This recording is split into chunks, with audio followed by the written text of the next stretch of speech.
Dom do discernimento de espírito. Existem 3 tipos de espírito que manifestam no mundo. O espírito de Deus, certo? O espírito do homem e o espírito demoníacos. Eu nem vou citar os anjos, porque aqui já está incluso no espírito de Deus. Que é o Espírito Santo, que quer usar um anjo, ele vai lá e usa, certo? Mas então, por ordem do Senhor. Então, o espírito de Deus, o espírito dos homens, que trabalham por nós, por si mesmo, certo? Sendo independente, decide por si mesmo, e os espíritos demoníacos. O dom do discernimento de espírito é fundamental para a igreja, para que a igreja seja blindada de qualquer engano de Satanás ou meninice humana. Alguém chega lá falando em nome de Deus, por exemplo, ou pregando, ou supostamente profetizando, trazendo uma suposta revelação. Como saber se é de Deus se não é, além do julgamento bíblico? Se for algo futuro, por exemplo, como vai saber? Certo? Pelo dom do discernimento. Se é o Espírito Santo, a pessoa vai discernir que é o Espírito Santo. Se é da carne, do espírito da pessoa, o espírito do homem, a pessoa vai saber, a pessoa está falando da boca para fora, de si mesmo. Ou se a pessoa que está falando estivesse sendo usada pelo diabo, quem tem o dom do discernimento de espírito vai discernir também. A minha irmã, eu creio, já falei com ela, que ela tem um dom do discernimento de espírito. Por quê? Porque aconteceu várias vezes já, desde novinha, Deus a usa, né, na questão do discernimento. Eu até falei para ela para desenvolver isso. Inclusive, os dons eles precisam ser desenvolvidos, tá? A pessoa recebe, mas a pessoa, Deus vai trabalhando na vida dela. Ela vai aprendendo como usar aquele dom quando Deus quer usar o dom. E ela tem que buscar cada vez mais em Deus, né, a parte espiritual, a sensibilidade, para que a pessoa esteja cada vez mais apta para Deus estar usando-a através daquele dom. Então, um dia chegou na igreja um camarada lá, dizendo ser presbítero. Quando a minha irmã olhou para ele, na hora ela discerniu que tinha algo errado lá. Não sabia exatamente o que era. Não recebeu uma revelação. Mas ela discerniu que aquele camarada lá tinha alguma coisa que não condizia com aquilo que ele estava dizendo. E ela comentou com a minha mãe, uma achou estranho também, falou, não, mas tem que tomar cuidado para não julgar as pessoas e tal. Mas ela se incomodava. A minha mãe falou assim, então vamos orar, que se for algo de Deus, Deus está tocando em você, né? Que Deus venha trazer à tona. Dito e feito, irmãos, passados uns dias, aquele camarada se revolta contra o pastor, porque foi descoberto que ele estava no púlpito, paletó e armado, se dizendo ser um ex-traficante, mas ele tinha alguma dívida do passado, então ele vivia armado, certo? Mas não tinha uma vida transformada. Prova disso que ele foi ameaçar o pastor de morte, porque o pastor não deixou ele subir no púlpito. Porque o pastor não aceitava aquela situação dele, o histórico dele também estava mais batendo com o seu testemunho. Aí o pastor falou, não, peraí, então tem alguma coisa errada, falsa aí. E descobriu ainda que o camarada estava armado, enfim. O pastor não deixou ele subir no púlpito. E houve um alvoroço, irmão. O camarada se rebelou contra o pastor, queria bater o pastor na hora do culto, e depois ia ameaçar o pastor de morte ainda na casa dele. Tinha coisa errada ou não tinha? Tinha. Então minha irmã teve esse discernimento e começou a interceder e algo veio à tona. Da mesma forma, em outras situações. No caso, que eu dou exemplo agora de alguém estiver falando e a pessoa discernir. Teve um fato também de a missionária José discerniu que um camarada estava tendo uma oportunidade na igreja e falando algo lá, e na hora ela discerniu que não era de Deus, que era mentira aquilo, certo? Na hora ela mandou o camarada parar e ele teve que confessar e confessou que ele estava lá por outro interesse, enfim, negócio, eu lembro exatamente disso, eu era criança, eu lembro exatamente desse ocorrido, certo? Então são exemplos aqui de discernimento de espírito. Dom de variedade de línguas. Esse dom, irmãos, contém mensagens, tá? Ele é diferente das línguas como evidência do batismo com o Espírito Santo. Quando a pessoa fala em línguas como evidência do batismo, como já disse, é uma evidência que aquela pessoa foi revestida de poder. Claro que lá no dia de Pentecostes as pessoas glorificavam a Deus e outros entendiam na sua própria língua, certo? Só que depois, com o passar do tempo, a evidência do batismo com o Espírito Santo é chamada de línguas estranhas. Por quê? Porque no dia de Pentecostes tinham cerca de 15 nacionalidades diferentes lá em Jerusalém. Então, cada um ouvia falar na sua própria língua. Foi a forma com que Deus fez para chamar a atenção das pessoas para que se reunissem lá em torno do cenáculo onde o Espírito Santo havia derramado sobre os apóstolos, e os discípulos estavam lá, os 120, né, que estavam lá. Eles falavam em línguas, e cada um da sua nacionalidade entendia falar na sua própria língua, ou seja, um falava, que fosse a língua de agora, não falava japonês, o outro italiano, o outro francês. Então o francês entendia o que quem está falando em francês falava, o italiano também, e assim por diante. Mas foi necessário naquele momento. Depois a igreja se espalha, e na igreja de Corinto, por exemplo, que se falava, por exemplo, grego, certo? Que era lá na Grécia. Qual que é o sentido de falar vários tipos de idiomas? Só se entendia um, que era o grego. Então, quando alguém falava em línguas, falava uma língua estranha. Paulo diz no capítulo 14 que é chamada de língua estranha. Estranha para quem estava ouvindo. Não necessariamente é uma língua de uma nação, ok? Como foi no dia de Pentecostes. Alguns críticos dizem que a língua estranha não existe mais porque no dia de Pentecostes falava em línguas nacionais. Claro, irmão, por causa do momento, da necessidade do momento. Depois se espalha pelas nações e cada um ficava, a igreja crescendo em locais específicos com uma língua específica.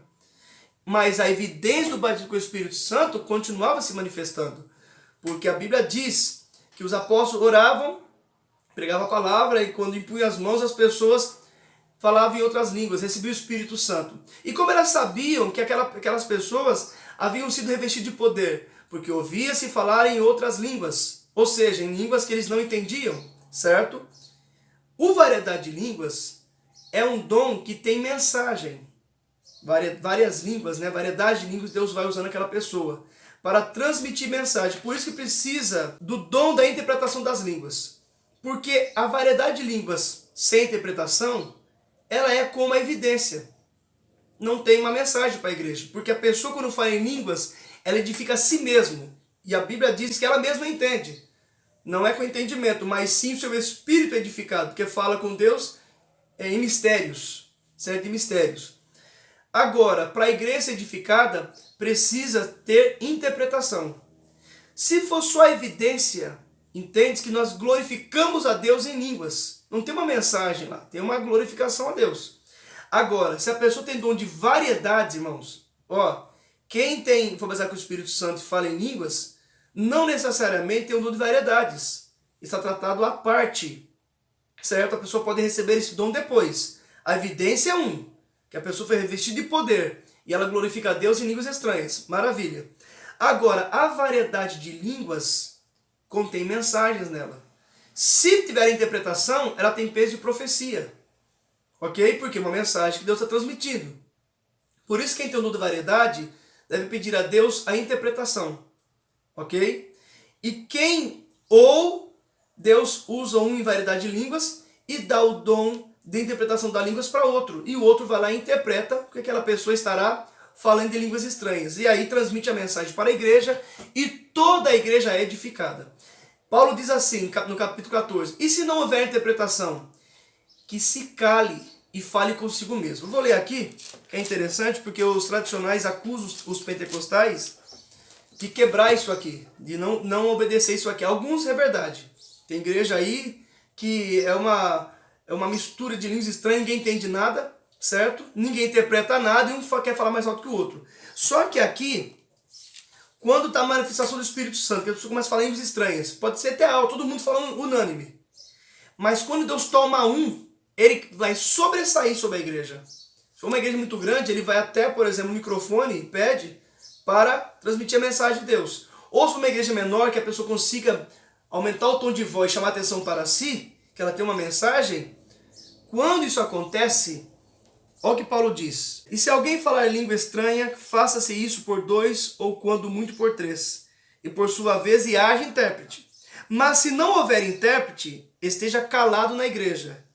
E fale consigo mesmo e com Deus. Ele fala para ficar calado, depois ele diz que pode falar. Na realidade aqui, o estar calado significa não ficar sobressaindo, certo? Sobre os demais, como se tivesse uma mensagem. Porque não tem interpretação. Se não tem um intérprete, aquela língua estranha só está edificando a ele mesmo. Só que ao mesmo tempo está chamando a atenção para si. Então ele está atrapalhando o culto. Observa aqui, irmãos.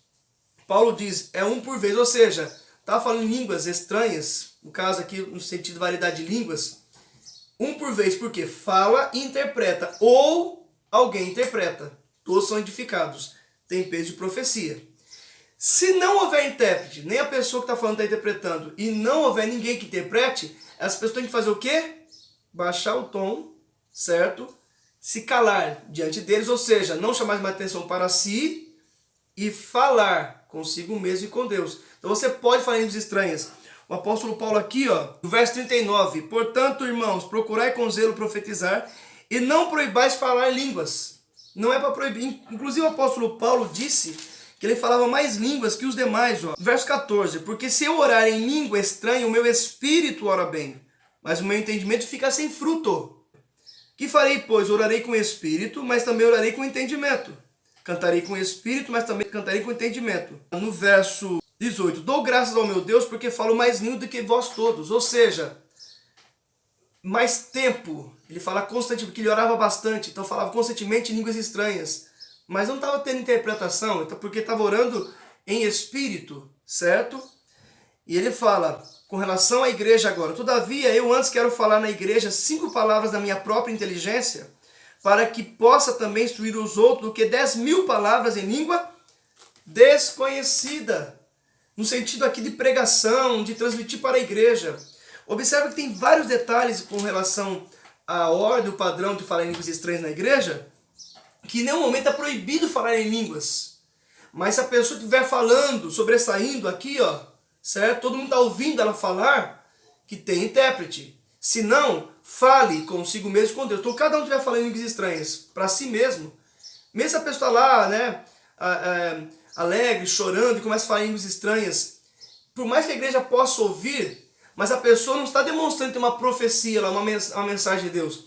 Ela está falando consigo mesmo e com Deus. Só que se ela estiver chamando a atenção da igreja para si, aí ela tem que se reter.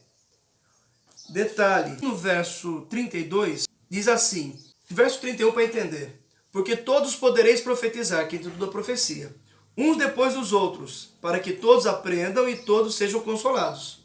E os espíritos, plural, dos profetas, estão sujeitos aos profetas. Não é o Espírito de Deus que é sujeito ao profeta. Os espíritos dos profetas, o espírito do homem é sujeito ao homem. Então eu estou aqui alegre no meu espírito. Falo em línguas estranhas. Meu espírito está sendo edificado. E alguém está pregando, eu tenho que me calar, me conter. O meu espírito está sujeito a mim, me contenho para ouvir a palavra de Deus. Teve casos também de pessoas que queriam falar em línguas estranhas enquanto alguém estava pregando. Não. Está pregando. Manifesta a glória de Deus, o pregador dá uma parada, não é isso? O pastor dá uma parada para que todos glorifiquem e falem em línguas estranhas. Depois ele precisa voltar à pregação, não precisa? Todos têm que fazer o quê? Se calar. Retém o teu espírito. Porque o espírito do homem, do profeta aqui, é sujeito ao profeta. O espírito do homem é sujeito ao homem. Então fica bem claro, certo? Neste ponto. E aqui nós temos a classificação dos dons espirituais. São 3 classes da visão teológica, tá? Que foram colocados para estudo. Dons de revelação. Palavra da sabedoria. Palavra do conhecimento e discernimento de espíritos. Dons de poder. Dons de curar. Operação de maravilhas e fé. E dons de inspiração ou de locução, né? Deus através da fala, de forma sobrenatural. Variedade de línguas, interpretação de línguas e profecia. E é o Espírito quem distribui para a igreja conforme a sua vontade. Deus te abençoe e até o próximo vídeo.